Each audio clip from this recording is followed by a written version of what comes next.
देखिए, income from house property में हम लोग कर रहे हैं, डिडक्शन देना है इंटरेस्ट ऑन लोन का, जो कि अंडर सेक्शन 24B में।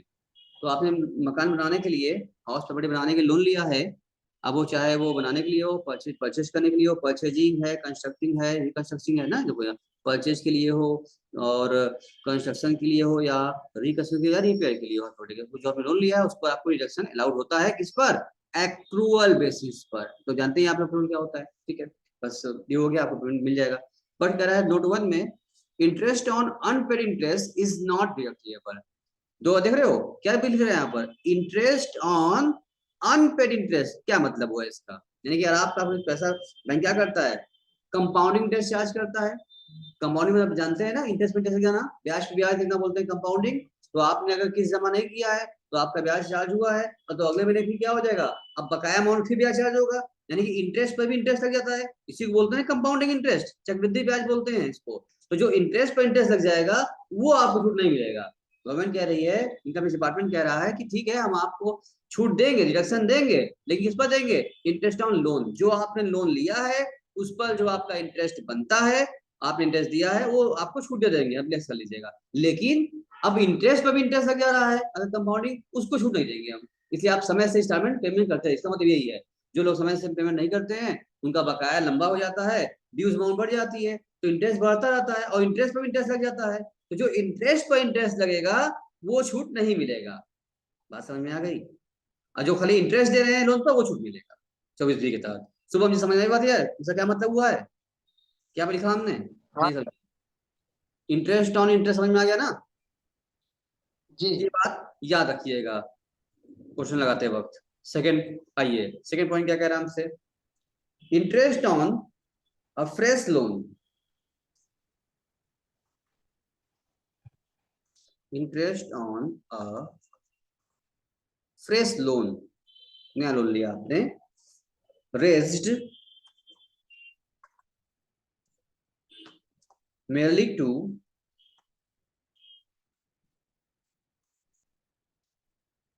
repay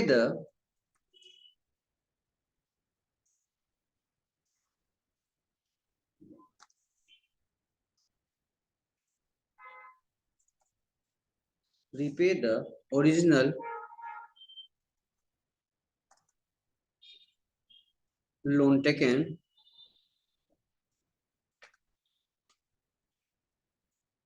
for the above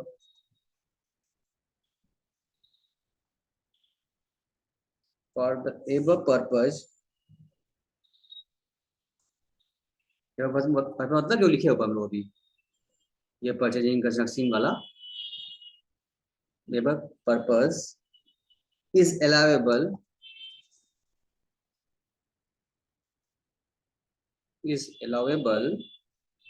as deduction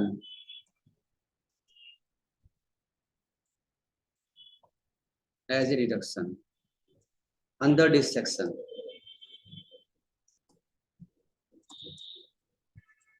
कहने का मतलब ये हुआ यहाँ पर, जैसे मान लीजिए आपने हाउसिंग पर्पस बनाने के नाम पर आपने लोन ले लिया और उसका यूज आप कोई और कर लिया पैसे का। भाई आपने अगर 10 लाख रुपए लोन ले लिया, 8 लाख का मकान बनवा लिया और बाकी 2 लाख रुपए आपने अदर खर्च कर लिए, पार्टी में खर्च कर लिया आपने, कुछ और या किसी और पर्पज में खर्च कर लिया आपने, ठीक है ना, तो आपको उसका छूट नहीं मिलेगा। यानी कि आपको इंटरेस्ट ऑन लोन का छूट तभी मिलेगा जब आप इस पर्पज के लिए आपने पैसे को यूज, लोन का अमाउंट यूज किया हो। आपने हाउसिंग लोन लिया है तो हाउस बनवाया हो, ठीक है ना। बाकी अगर हाउस नहीं, किसी और पर्पज पे आपने पैसा इस्तेमाल कर लिया होगा तो आपको फिर का छूट नहीं मिलेगा। ये बात क्लियर हो पाई? सेकंड पॉइंट क्लियर हो पाया कि नहीं हो पाया? बोलो सुबह, ईशा, सृष्टि जी बोलिए, हिमांशु जी बोलिए, सोनाली जी बोलिए, क्लियर हो पाया नहीं हो पाया? क्वेश्चन सर लगाते एक हैं। बार बताइए, तो मतलब लोन जब मिलेगा तो मकान बनाना है क्या मतलब? आपको एक, समझा नहीं। आपको अपना एक घर बनाना है, ठीक है, उसके लिए आपने लोन लिया बैंक से, हाउसिंग लोन ले लिया, और उस जी। पैसे का यूज जो किया है आपने मकान बनवाने के बजाय कुछ और यूज कर लिया, तो छूट नहीं मिलेगा। मतलब आपने अगर हाउसिंग लोन लिया है तो हाउस प्रॉपर्टी बनवाने हाउस की पर्पज, बनाना है। Purchasing, constructing, reconstructing, repairing of the house property. देख रहे हाउस प्रॉपर्टी, यानी इसका जो लोन अमाउंट का जो यूज करना है आपको पैसे का, वो कहाँ यूज करेंगे? हाउस प्रॉपर्टी में करेंगे, तभी छूट मिलने वाला है। अगर आप अदर पर्पज ले लिए हैं, जैसी बात है, बैंक आपका सैंक्शन भी नहीं करेगा। बैंक भी पूछता है किस पर्पज लोन ले रहे हो, सबका रेट का इंटरेस्ट भी अलग अलग रहता है, ठीक है ना। अब आप लोन लिए हैं हाउस प्रॉपर्टी के नाम पर, सेंक्शन कराए हैं, यूज कर लिए उसका पर्सनल पर्पज के लिए कर लिए हैं, तो आप पर्सनल पर्पज के लिए यूज कर लेंगे उस पैसे को, तो आपको हाउस प्रॉपर्टी में उस पर इंटरेस्ट का छूट नहीं मिलेगा। आपने लोन लिया है हाउस के लिए, हाउस भी बनवाया है या खरीदा है, तब तो उसको छूट मिलेगा आपको। अब क्लियर हो गया और कि नहीं? जी सर। ये सब बातें जानना बहुत जरूरी है, क्वेश्चन आते वक्त ध्यान रखना कि क्या छूट मिलना है, क्या छूट नहीं मिलना है, एक ही पॉइंट से तुम लोग आंसर हो जाता है। इससे सारी बातें हम लिखवा भी दे रहे हैं, नोट रहेगा आपके पास, नोटिंग करना बहुत जरूरी है। नेक्स्ट, अगला लिखिए नोट, थर्ड पॉइंट। सब बहुत ही खास खास चीजें हैं। थर्ड पॉइंट नोट में था आपका, एनी ब्रोकरेज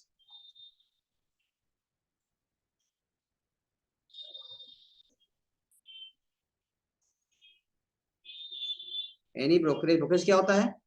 दलाली, कमीशन, ब्रोकरेज और लिख लो, और कमीशन। कोई भी आपने ब्रोकरेज दिया है या आपने कमीशन दिया है, paid for raising, paid for raising the loan is not deductible, is not deductible, ठीक है। यानी कि आपने कोई कमीशन दिया है, कोई ब्रोकरेज दिया है लोन को, है commission paid for the raising, loan लेने के लिए होता है ना कि कुछ कमीशन दे दिए, भाई मैं लोन पास करा दो, लोन पास सेंक्शन कराने के दिया कमीशन, तो वो आपके लिए अलाउड नहीं है, उसका रिलेशन आपको नहीं मिलेगा, ठीक है। चौथी बात, चौथी बात तो हम लोग कर ही चुके थे, उसको लिख भी लीजिए। चौथी बात है interest for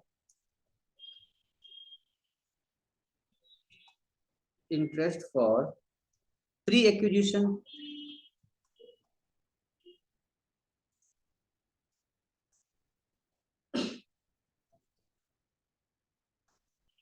interest for pre acquisition और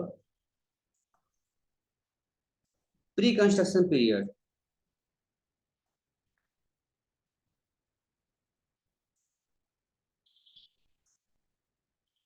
इसका तो हम लोग पूरा अच्छा चार्ट समझा चुके थे, बता दिया था हम आपको, नाम बताया था ना आपको कैसे बनता है इसका, पिछली क्लास में आपको याद तो होगा ही, लंबी सी चार्ट बनी थी हमारी कि प्री कंस्ट्रक्शन में क्या करना पड़ता है, जब भी हमने लोन लिया है उस लोन के क्या बनता है यहाँ पर, याद आ रहा है ना आपको, फिर दोबारा बनाया गया यहाँ पर हम, चलो और फिर दोबारा बनाते हैं, शॉर्टकट बनाते हैं। यहाँ क्या दिया गया था आपको, आपसे बताया गया था आपका कि डेट ऑफ बोरोइंग से आप कंपेयर करेंगे किसका, आप कहेंगे डेट ऑफ बोरोइंग से सर, हाँ, डेट ऑफ कंप्लीशन, किस दिन मकान बनकर तैयार हो गया, और यही डेट ऑफ बोरोइंग से आप फिर कंपेयर करेंगे DOR, date of repayment, loan का पेमेंट हो रहा है। अब देखेंगे आप इन दोनों पीरियड में कौन छोटा हो, फिलहाल हम छोटा बन भी गया हमारा DOC वाला, ज्यादातर केस में DOC छोटा ही होता है, ठीक है ना, क्योंकि लोन का अमाउंट क्या होता है 20 साल 25 साल 10 साल लंबा लॉन्ग टर्म होते हैं, लोन होते हैं, टर्म लोन होते हैं, लेकिन 2-3 साल मकान बन ही जाता है। ज्यादातर केस में देखोगे ना कि बहुत कम केस होता है जो DOR छोटा हो, ज्यादातर केस में क्या होगा DOC ही छोटा हो जाता है, तो बन भी गया हमारा DOC छोटा। तो डेट ऑफ बोरोइंग हमने चेक किया भाई इस दिन से यहाँ तक, तो जो इस दोनों में से क्या होगा, इन दोनों पीरियड में, ये आपने लिखा है दोबारा हम लिख दे रहे हैं, इन दोनों पीरियड में क्या होता है लोअर, जो पीरियड आपका लोअर हो जाए, अब चाहे DOC वाला और चाहे DOR वाला हो, जो पीरियड लोअर हो जाएगा उसी पीरियड को हम मानेंगे प्री कंस्ट्रक्शन पीरियड, और उसमें भी अगर DOC के बारे में बात की जा रही है तो उसमें भी हम कहते हैं इसके ठीक पीछे जो भी डेट आपका, जरूरी नहीं है कि आपका डेट 31 मार्च हो रहा हो, तो इसके ठीक पीछे जो आपका 31 मार्च पड़ेगा, इसके ठीक पीछे जो आपका 31 मार्च पड़ेगा, उसी डेट को क्या मान लेंगे हम, वहां से वहां तक का बनेगा प्री कंस्ट्रक्शन पीरियड, यानी DOB से लेकर के यहाँ से इस पीरियड से डेट से लेकर के कहां तक का पीरियड 31 मार्च तक का पीरियड क्या माना जाएगा हमारा, let's call your pre construction, यही क्या है आपका प्री कंस्ट्रक्शन पीरियड माना जाएगा आपका। क्लियर है? ये सिखाया था मैं भी आपको, क्वेश्चन लगा दिया हम लोगों ने था। ठीक है, तो इस पीरियड का जो भी आपने निकाल लिया डेट ऑफ बोरोइंग से लेकर के 31 March, just before preceding 31 March of DOC, जिस दिन मकान बन तैयार हुआ उसके ठीक पहले का 31 मार्च ध्यान रखना होगा, यानी कि डीओबी से लेकर के उस 31 मार्च तक जो कि डीओसी के पहले आया हो, वहां तक का जो गैपिंग होगी, वहां तक के पीरियड को हम क्या बोलेंगे, यही पीरियड जो बन रहा है यहाँ से यहाँ तक का, इसको बोलेंगे हम लोग क्या, प्री कंस्ट्रक्शन। यही मेरा कहा जाएगा प्री कंस्ट्रक्शन पीरियड। अब प्री का ब्याज निकाल लेंगे, अब चाहे वो 10 महीना हो, 20 महीना हो, 50 महीना हो, 60 महीना, 40 महीना, 35 महीना, जो महीना भी आ जाए, जितना महीना भी आ जाए आपका, जितने साल भी आ जाए, इसको प्री बोलेंगे, 2 साल 3 साल जो भी, तो प्री निकाल लेंगे। और प्री का ब्याज निकालते हैं, उसका क्या किया जाता है, उसका हम लोग क्या करते हैं, प्री वाले का हम प्री कंस्ट्रक्शन जो इंटरेस्ट होता है इज अलाउड, कितना होता है, 1/5 ऑफ ईच ईयर। जब से मकान बन तैयार हो चुका है, उसके बाद से जब हॉस्पिटल बन चुकी है ना आपकी, जब से यहाँ टेस्टमेंट स्टार्ट होगी आपकी, वहां से आपको 5 साल तक मिलेगा 1/5 एवरी ईयर। ठीक है ना, यानी एक बार में। देखो पोस्ट वाले क्या होता है, मकान बन तैयार हो चुका है, अब आप मेरे प्रवेश कर चुके हैं, रह रहे हैं, तो पोस्ट का हमेशा 1 साल का मिलता है, always post interest for always 1 year होता है ऑन द अमाउंट ड्यू, जितना बकाया लोन आपका बाकी रहेगा उसको मिल जाता है आपको। और प्री वाले का आप पीरियड निकाल लीजिए पहले का पीरियड, और उसका फिर क्या करेंगे सृष्टि जी, 1/5 मिल जाएगा आप लोगों को। इतना भाई, यहाँ तक बात शुभम क्लियर है, सृष्टि क्लियर है या नहीं, बोलिए। यहाँ तक क्लियर है पक्का? चलिए तो लिखिए अब 5th point, post construction period interest. इसका क्या करते हैं अभी बताया हमने, क्या करते हैं सर सृष्टि, बोलो।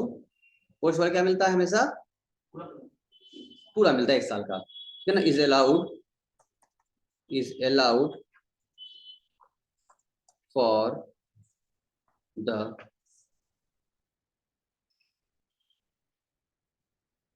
वन ईयर ऑन द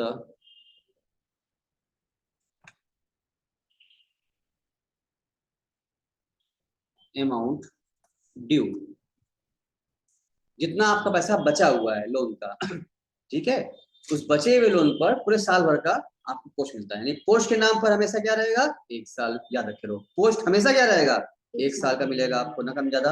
वो भी किस पर, जितना अमाउंट बचा है। जैसे कुछ अमाउंट, अगर लोन का तुम अमाउंट रिपेमेंट कर दोगे तो जो उसको ब्याज देना नहीं पड़ेगा, जितना लोन बचा है उतना ही ना ब्याज दोगे। तो जो अमाउंट रिपेमेंट कर दिया आपने उसको हटा दीजिए, जो बचा है ड्यू अमाउंट है, उस ड्यू अमाउंट पे क्या लग जाएगा आपका, पोस्ट इंटरेस्ट मिलेगा। यानी कि टोटल अब लिखना आपको, क्या पॉइंट, नेक्स्ट पॉइंट लिखिए, नेक्स्ट लिखिए 6 पॉइंट, नंबरिंग बढ़ती जा रही है हम लोगों की। उसमें क्या था, टोटल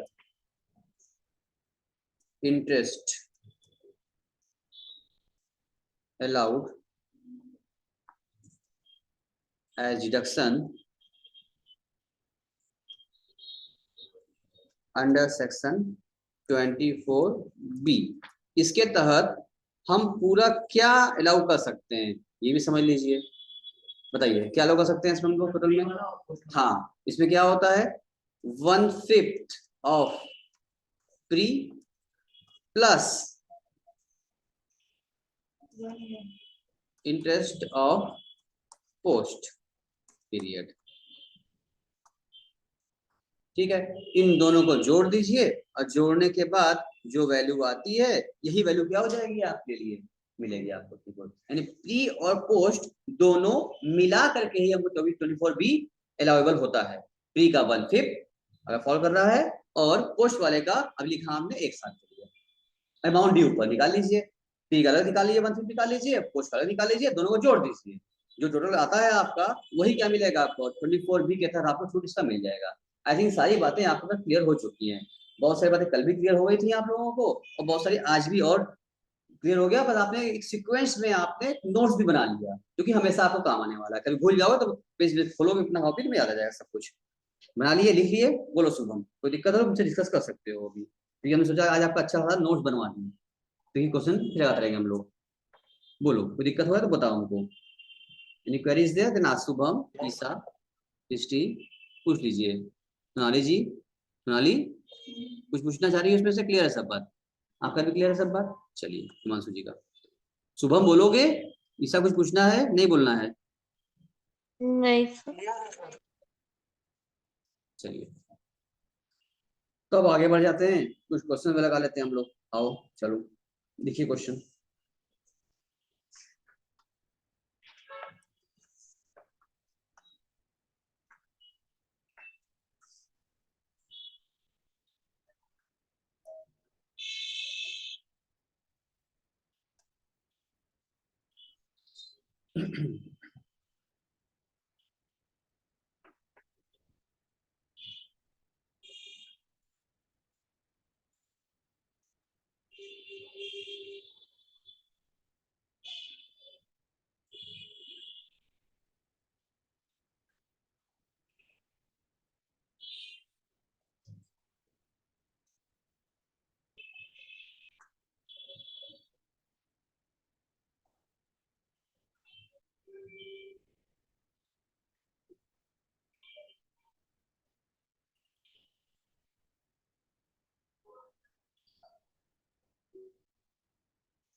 लिखिए, compute the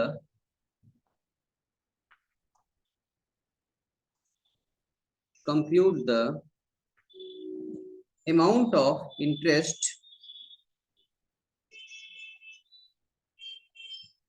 compute the amount of interest deductible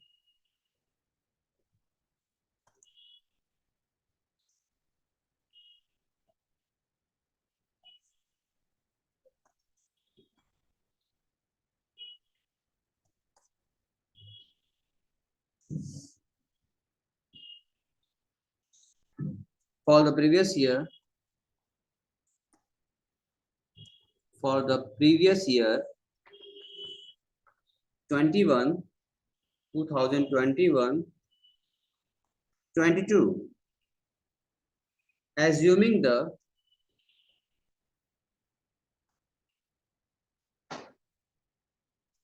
loan of 2 lakh was taken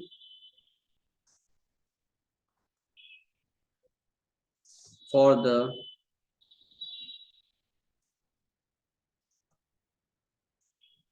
construction of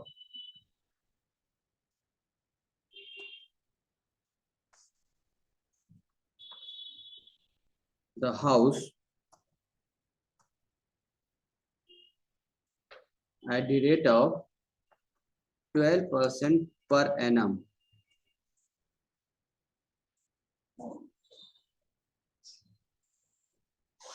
The house had been let out, and the house had been let out. ठीक है?